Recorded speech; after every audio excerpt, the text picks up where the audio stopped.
Notre trublion économe n'en finit plus de reprendre ses chiffres. Pas facile de résoudre cette quadrature du cercle que bien souvent on retrouve en économie. Vanter une croissance qui n'existe pas pour mieux équilibrer les comptes, tout en sachant que les hypothèses retenues sont largement exagérées.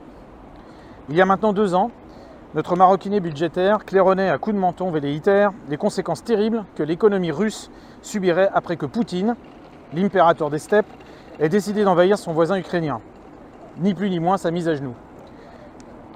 Cette tartufferie a fait long feu, car après 2 ans de conflits acharnés, l'enlisement de cette crise a surtout eu pour conséquence la détérioration accélérée de nos économies occidentales wokisées, déjà fortement fragilisées par la période Covid, où, là aussi, notre écrivain érotique en herbe avait eu le sens de la formule en parlant de « quoi qu'il en coûte ». Eh bien on y est, et ça va nous coûter cher. La remontée des taux, largement prévisible depuis que les banques centrales ont décidé de serrer la vis, va fortement grever notre budget, puisque la charge de la dette, les intérêts, devient le premier poste budgétaire.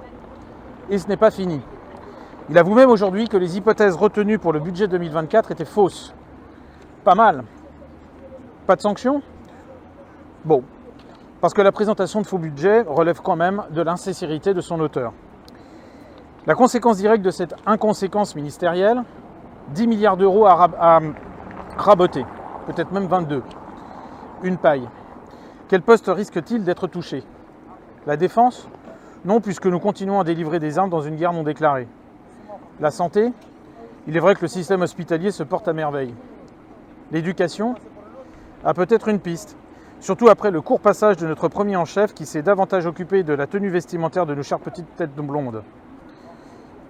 Alors qui sacrifier ? Cette croissance, dont je rappelle qu'elle est celle du PIB dont on nous dit qu'il n'est pas forcément la bonne mesure de la santé d'une économie, surtout quand on y rajoute tout et n'importe quoi, prostitution, drogue, a de quoi tirer la langue face aux défaillances d'entreprises en cascade. L'investissement est en berne, la consommation aussi, ce qui n'est guère surprenant, puisqu'à longueur de journée, on nous rabâche les oreilles avec la planète, le gaspillage, la décroissance justement. Le prix de l'énergie dont nous avons sacrifié un élément moteur, à savoir le nucléaire, nous a mis à genoux en raison d'errements successifs de ceux qui nous gouvernent. Il va donc falloir faire des économies, se serrer la ceinture, accepter l'inacceptable pour un pays que l'on dit développé. Accepter la diminution des dépenses publiques, ce sera accepter le déremboursement des soins. Tiens, c'est marrant, il y a une loi sur l'euthanasie en préparation. Quelle synchronisation! Le recul du service public sur l'ensemble du territoire. Il y a peu, notre président assénait-il une vérité qu'il serait folie de laisser certains biens et services soumis aux lois de marché. On croit rêver, ou plutôt cauchemarder. La privatisation de la santé, de nos retraites est en bonne voie grâce aux complaisances largement affichées par nos dirigeants à l'égard de BlackRock ou autres vautours.